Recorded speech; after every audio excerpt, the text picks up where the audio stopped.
8 razões pelas quais os diagnósticos de TDAH estão aumentando.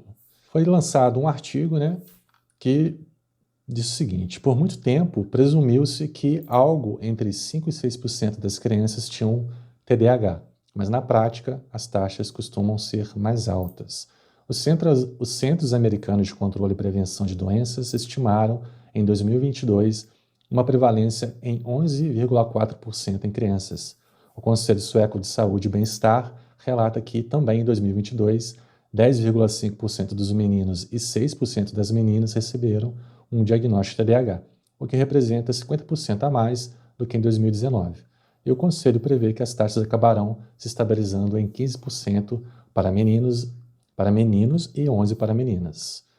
E aí, ele explica aqui por que isso está acontecendo, né? Anteriormente, os médicos eram recomendados por manuais e treinados para limitá-los em um indivíduo ao transtorno mais proeminente e não fazer certas combinações de diagnósticos, por exemplo, autismo e TDAH. Hoje é recomendado e também é prática fazer quantos diagnósticos forem necessários para descrever e abranger significativamente os sintomas e desafios de uma pessoa. Ou seja, antes o que a gente aprendeu, eu acho que você também aprendeu assim, que a gente tem que dar o diagnóstico que encaixa a maior parte dos sintomas, né? A gente não vai ficar dando mais de um diagnóstico, a gente vai trabalhar, porque um diagnóstico do outro, ele é muito similar, né? Então, por isso que tem um diagnóstico diferencial, que a gente aprendeu na faculdade, né, Cid? Que aquele que encaixa o maior número de sintomas vai ser o diagnóstico que a gente vai tratar. O que você acha? Se essa questão do TDAH está aumentando o diagnóstico, tem a ver com isso? Tem a ver com outras questões? O que você pensa a respeito aí?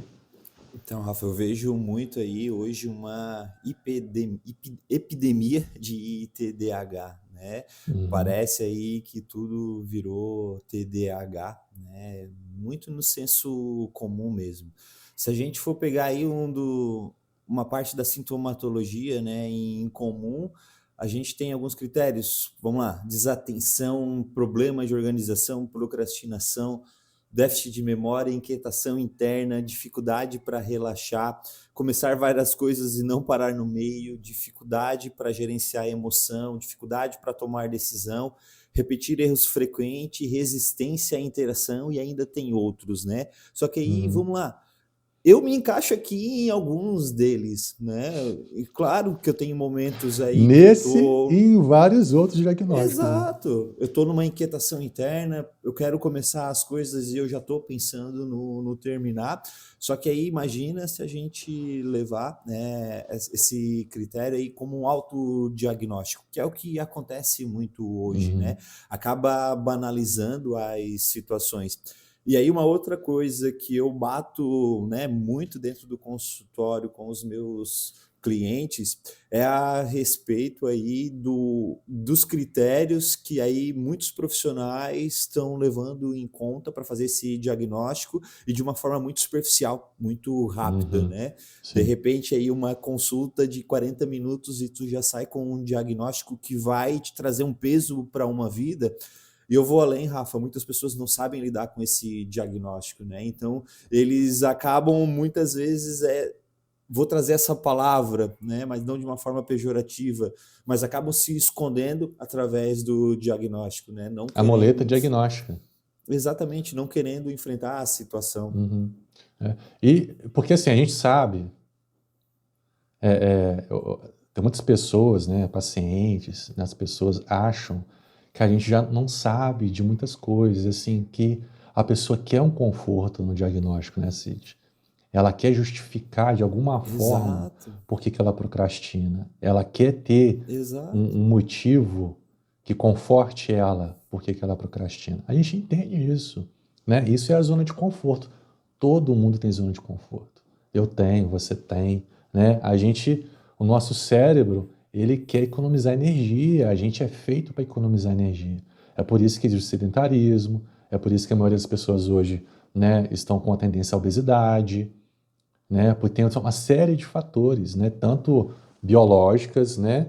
E também psicológicas, porque a gente é uma nosso comportamento ele é influenciado psicofisiologicamente e ambientalmente. Então é uma Sim, série de fatores, estímulos, tudo mais.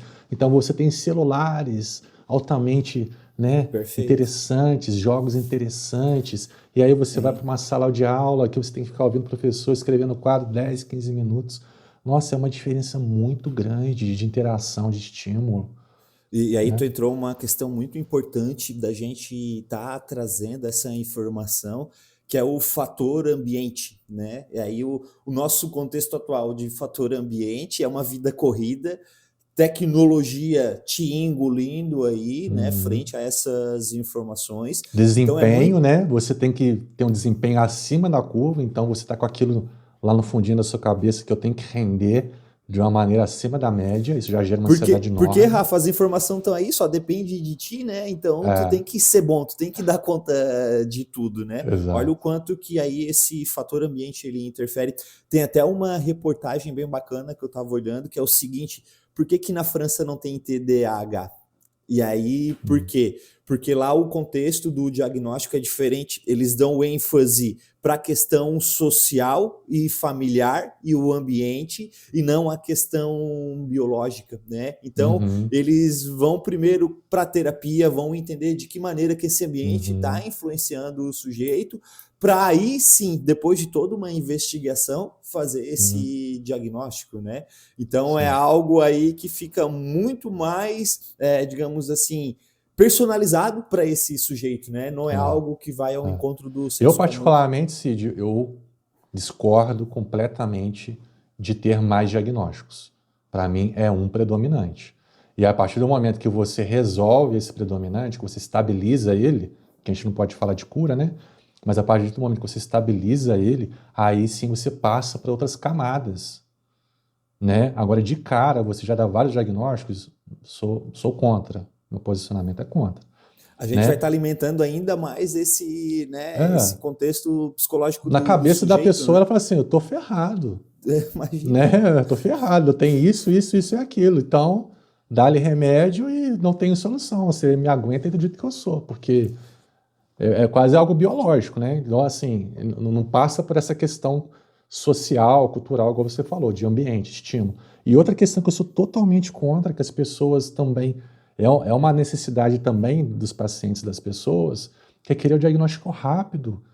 Não tem que ser rápido, a pessoa tem que te entender o seu padrão primeiro de comportamento, entender os seus ambientes, os seus gatilhos, as coisas que te estimulam, né? Coisas básicas da sua infância, para aí ela fazer uma reflexão sobre tudo isso e ver o que está fora da curva. Então, um diagnóstico, uma sessão não existe, para com isso. Mas, Rafa, dá trabalho isso, eu ter que me implicar no meu problema. Tu não tem um remédio para me Ah, receitar e aí, de repente, ah, passa tudo isso? as pessoas não querem, infelizmente, ter trabalho, elas querem uma resposta rápida e imediata, né? Esse é o contexto, né? E talvez aí muito já se explica o porquê tanto diagnóstico, né? Por essa busca, Exatamente. essa sede aí por um rótulo, né? Para ver se tu se encaixa de alguma Não maneira. estou conseguindo estudar, não termino minhas tarefas, né? TDAH, carimbo. Dois sintomas? Ah, toma aí um DSM para você, um CID, né? Um E, CID e, alguma quan- coisa. E quantas outras, né, patologias a gente não tem aí que o sujeito ele consegue também se esconder através dela, né?